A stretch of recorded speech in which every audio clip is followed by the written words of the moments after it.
Hey guys, I'm Randy, one of the leaders here at Immersion Church, and I am sharing today, and we are in a series talking about, sorry about all the noise here, talking about falling in love with God, and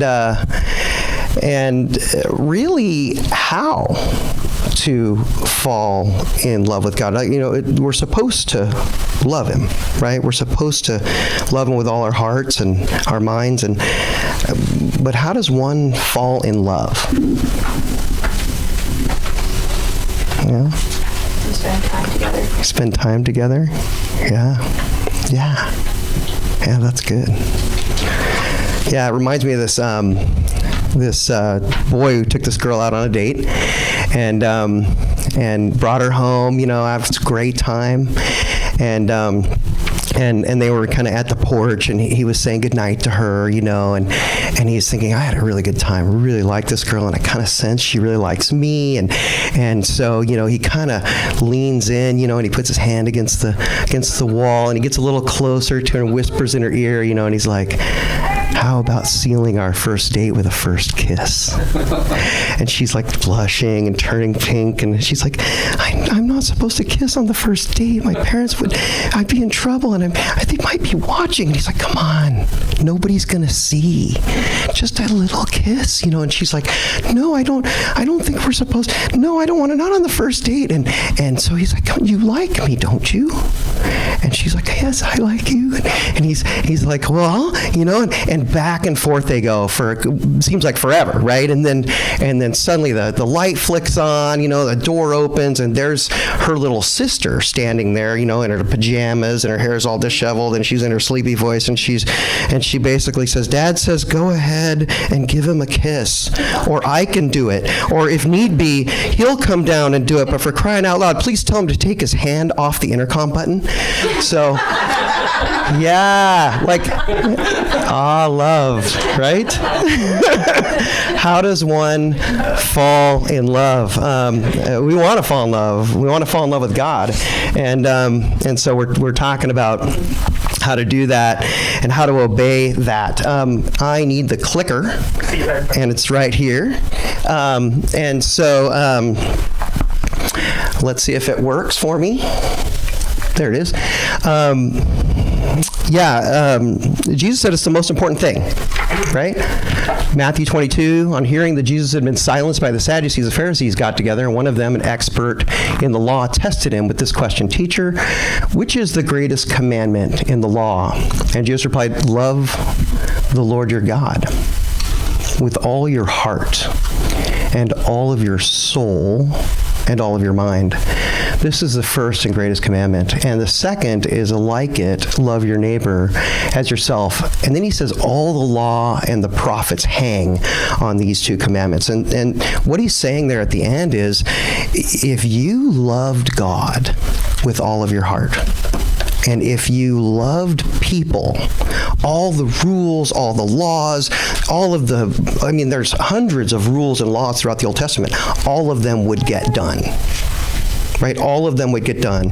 And so the Lord's basically saying that the most important thing is that you sincerely, at a heart level, fall in love with God. And so question for you this morning, how's that going for you lately? How's falling in love with Him going? How does one do it? Especially with the pictures of God that we've been given, right? These cardboard cutouts. If you saw the cardboard cutout on your way in of Garrett, one of our pastors, he was up here thumping on the cajon. That was an illustration the first week of, it's pretty hard to know me, Garrett was sharing, because it's just a cardboard cutout. It's two-dimensional, and that's the Jesus we've been given. He's either anemic, or he looks like a cadaver, or he's effeminate. It's these pictures are insufficient, right? But our premise is if you could see the real Jesus, if you could meet the real Jesus in person and see what he's really like, you couldn't help but fall in love with him. It would be natural to fall in love with him. And so Garrett really kicked off that theme for us. And then last week, we just started talking about passages in the Bible that reveal what he's like. And Garrett started off last week talking about God's got a sense of humor. If you were here, we laughed like crazy because he showed these videos of, dogs doing, wrestling and doing flip-flops. And if you remember that, and you ever watch squirrels play on the back deck with each other? The mind that dreamed up that and puppies and all of that is our God. He has a sense of humor. And then Garrett talked about how he even messes with his disciples, right? And he told the story of the road to Emmaus. A couple of the disciples are walking to Emmaus, and Jesus, it's after his resurrection, and Jesus is, they meet him, but Jesus, hides somehow, probably supernaturally. He went, maybe looks like somebody else and changed his appearance, and he walks along with these guys, and they're like, are you the only one, that's in Jerusalem that doesn't know what happened these last days? And Jesus is like, what things?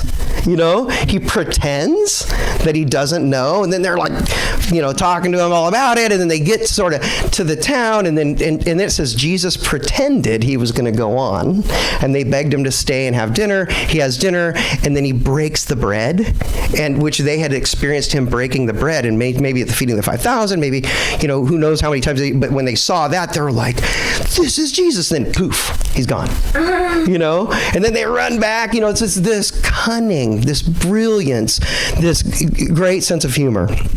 They recognized him, and then he was gone. Jesus is God in human body.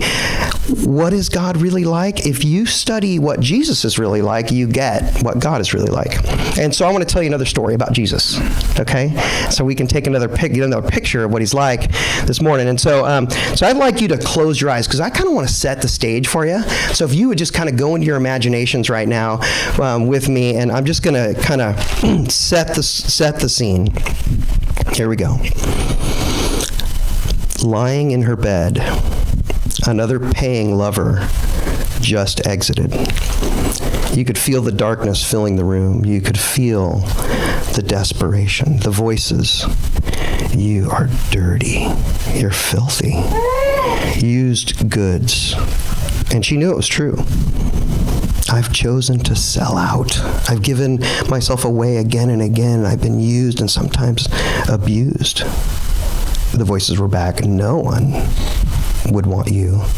No one upright, no one clean, no one decent would want you. Love, companionship, real relationship with a man, you'll never have those things. You are barred from that hope. And her thoughts confirm the voices. I've chosen sides, and the side I've chosen is wrong. I've both given my best away, and it's been taken away from me when I didn't give it freely. I feel dirty, foul, unwanted, unworthy of real love, only pretend love, which isn't love at all. That's my lot. I'm not worthy to be fought for. All I have left is delivering to men what they want and what they can take from me. And each time I do it, I feel like another part of me is crushed, like a piece of trash. Dirty, filthy, and repulsive. No one can rescue this. Her thoughts, at the thought of rescue, her thoughts went to that word. What would it take? What would a rescue take? Nothing short of a miracle. Her thoughts resounded back. It would take someone with the power to wave a wand and who could wipe away all my filth, the filth of my past, as well as my confusion. If there was someone who could somehow turn back time and let me start over again from scratch, it would take that. But that person doesn't exist. Over dinner that night, her sister piped up saying, "There's a teacher coming to a dinner in town tonight. Everyone's following after him. Such crowds. People are saying he's the Messiah, that he actually is God in human form." Mary thought, the only one in the universe who could give me a new start and a new identity would be God alone. Nothing else mattered. She threw on her coat. She wanted nothing more than to fall at the feet of the God-man. She grabbed the priceless bottle of perfume that made her even more desirable as a prostitute. It represented excellence in her illicit work. She needed to turn it and her entire past over to the God-man. She grabbed the bottle and ran. Okay, you can look up. So the passage we're going to look at is Luke 7. Now, one of the Pharisees invited Jesus to have dinner with him, so he went to the Pharisee's house and reclined at the table. And when a woman who had lived a sinful life in that town learned that Jesus was eating at the Pharisee's house, she brought an alabaster jar of perfume, and as she stood behind him at his feet weeping, she began to wet his feet with her tears. And then she wiped them with her hair and kissed them and poured perfume on them. It's one thing to sin. It's quite another thing to have a sinful reputation. It's another thing to live a life that other people know about, to be the town tramp, right? And we have those in our society, right?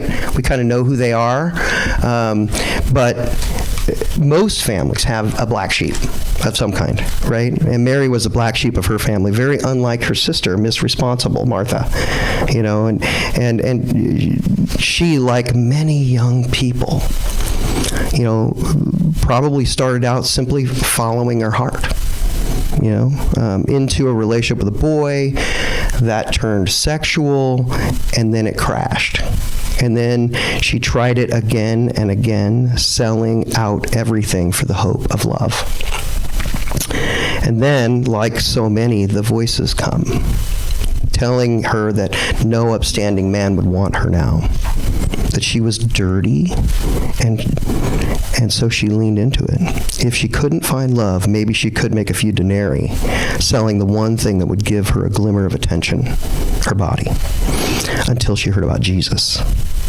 Desperate for real love, she ran to the only source that could possibly, hope beyond all hope, rescue her from the prison that she had built for herself. And she stood behind him, the passage says. I've always kind of wondered about that. Have you ever read that and thought, okay, so she's weeping at his feet and she's standing behind him. Like, how does that work? Like, if you're sitting down, how does somebody stand behind you and weep at your feet, And so I did a little research, and actually how meals were done back in that day is there were individual couches, or there was a round couch where you could sit on it and you kind of leaned on your elbow and you ate. So your feet would be stretched out, and so it makes perfect sense that she would or she would stand behind him and weep. And so I'm going to back that up because I want us to take a look. That she would stand behind him. She brought an alabaster jar of perfume, and she stood behind him at his feet weeping, and she began to wet his feet with her tears and wipe them with her hair and kiss them and pour perfume on them. I want you to imagine that you're Jesus sitting there eating, and a woman comes up and starts weeping behind you and tearing on your feet and starts wiping your feet with her hair. Like, how would you handle that? I just imagine, it's. You ever been in a public place and somebody did something really out of the ordinary? Like maybe a drunk comes in and starts yelling, or something weird happens, and what do people usually do? I mean, in my case, whenever I've seen it happen, it's like, usually everybody sort of just pretends nothing's happening, at first, like everybody sort of goes about their business, and nobody hey, so what's up with you? And I wonder if that's what happened. She walks in, Jesus is talking, they see her, she's weeping, he starts weeping. Did everybody kind of just ignore her for a little bit? And then what reaction would you have if you were Jesus? I mean, if it were me, I'd be sort of tripped out. What about my reputation, the association? It's a woman who has this past. There's a lot of touching, and I'd be like, how do I handle this, without a feeling of impropriety? But Jesus was just impervious to any of that. Her beauty as a woman wasn't intimidating at all. Her past and her profession, just not a sliver of judgment on her. And as far as worrying about appearance, he just doesn't care about his reputation. He's immune to the opinions of the leaders around him, and he lets it go on and on. I mean, how long does it take? How long does it take to have your tears wet someone's feet and then wipe them? How long, and then put perfume on them? Why did Jesus let it go on and on?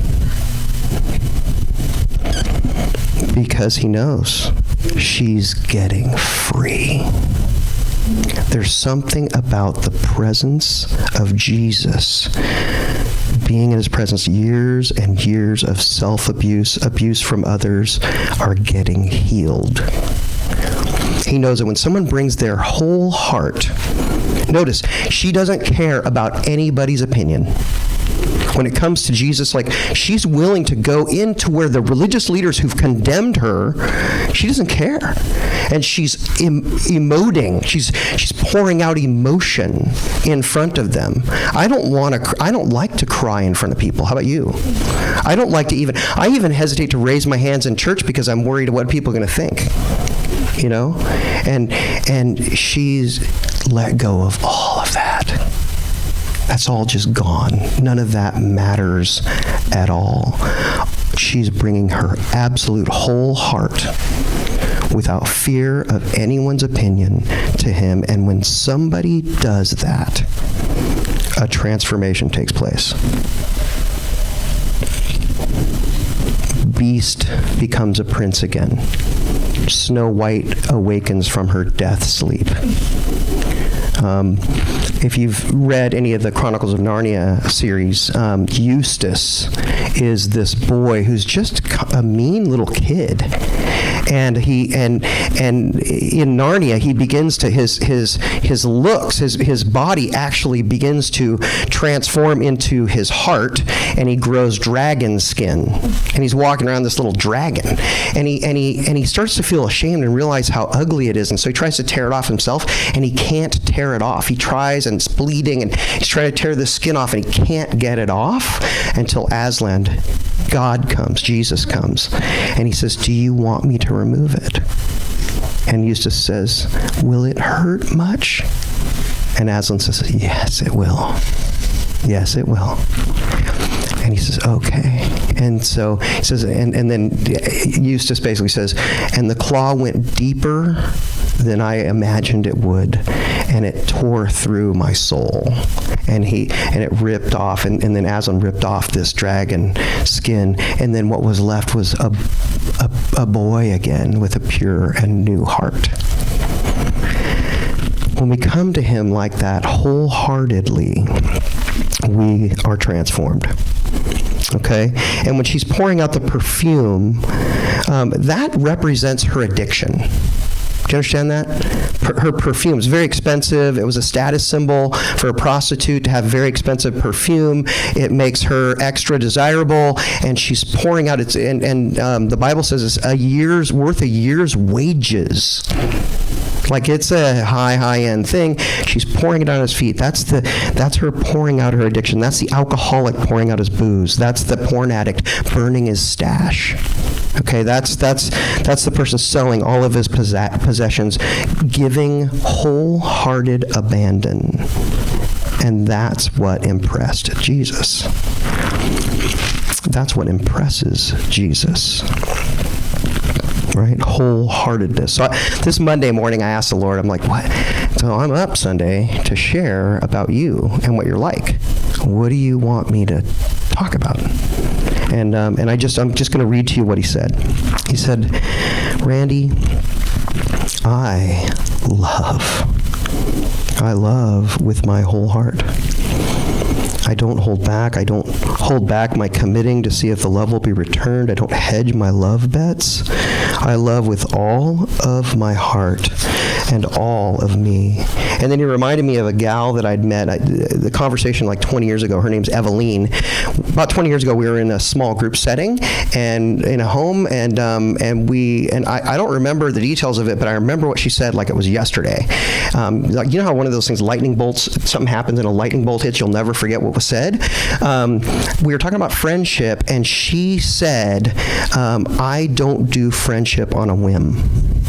She said, for me, it's a commitment. When I'm your friend, I am all in. I don't ever go halfway. I'm your friend at 2 a.m. I'm your friend when you need help moving. I'm your friend when you need to talk, and I'm all ears. And Jesus like reminded me of that. And then he said, Randy, I'm like that. I'm all in. My heart responds when you are all in. When you are wholehearted. The reason I say love the Lord your God with all your heart, soul, mind, and strength is because that's how I love you. I'm asking you to be like me. And when you love me that way, it speaks my love language. So here's how the thing that is unique that we want to talk about today is God has a love language. Have you ever heard of love languages? People have different love languages. You know, some people have physical touch or words of encouragement or acts of service. And you may know some of yours, you know, quality time. Well, God's love language is wholeheartedness. That's his love language. That's what speaks to him. You know, your love language is how you hear love best. I hear love best often with physical touch or words of encouragement, gift giving. He hears wholeheartedness. And I mean, this is, you know, nothing new, right? We know this, like John 3:16, right? God so loved the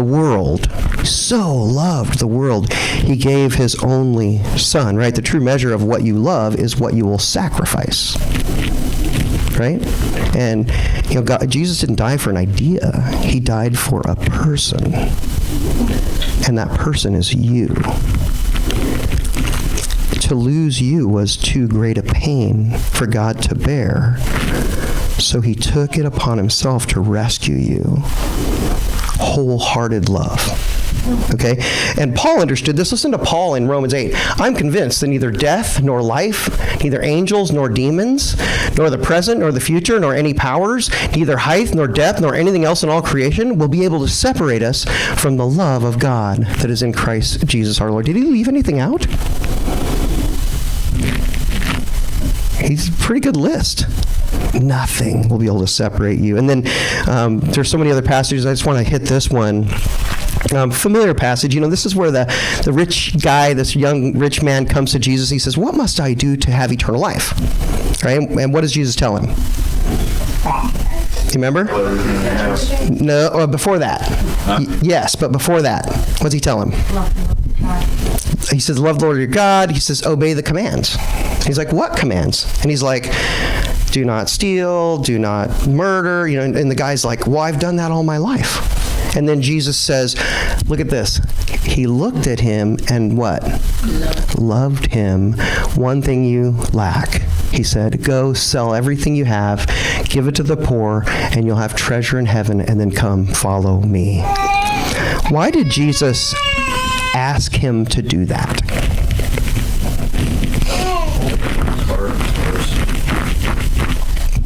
Yes, what did you say back there? Wholeheartedness. Jesus is moved by wholeheartedness. He wants our whole heart. The true measure of your love is what you're willing to sacrifice.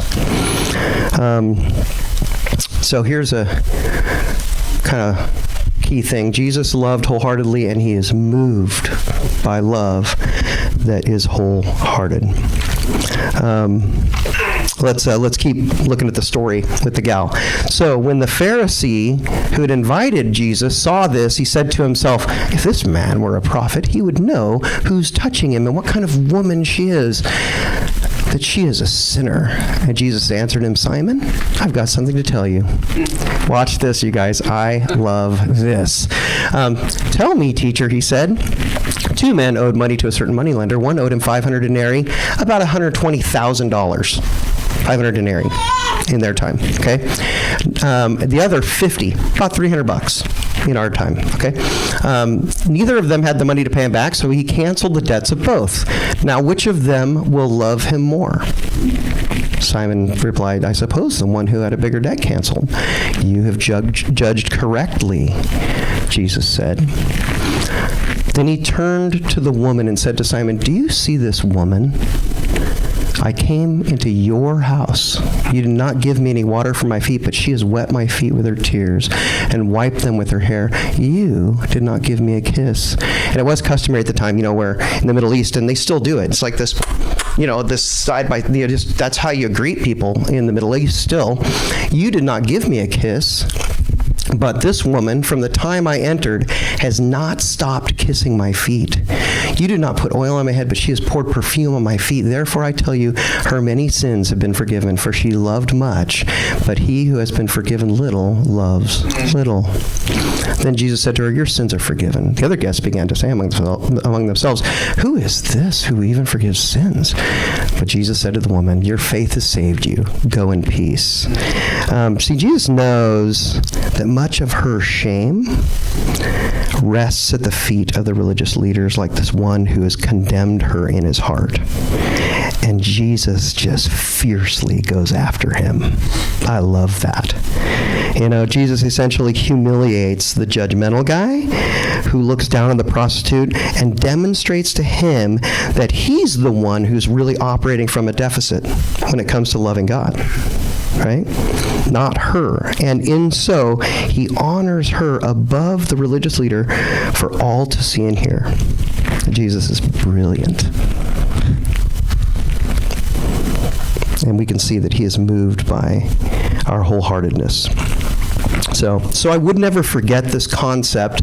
In my office, under my whiteboard, I wrote in magic permanent marker, like right on the sheetrock, if your heart isn't in it, if your heart really isn't in it, well then, neither is mine. God. Now I realize that there are some theological problems with that statement. Okay? I realize that, all right?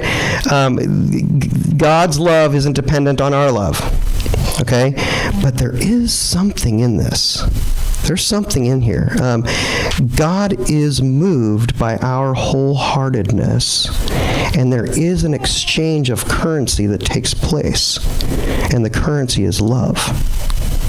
Okay? And so I never want to forget that God, my heart and my wholeheartedness really matters to him. And if I'm kind of just laissez-faire about my faith and laissez-faire about my commitment and love toward him, he is not impressed. And I might not get to experience much of his love.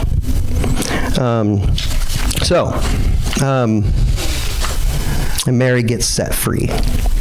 Mary gets set free. A new start, a new heart, and she finally finds the fierce love that is wholehearted toward her, that will fight for her. Okay, so you might be here going,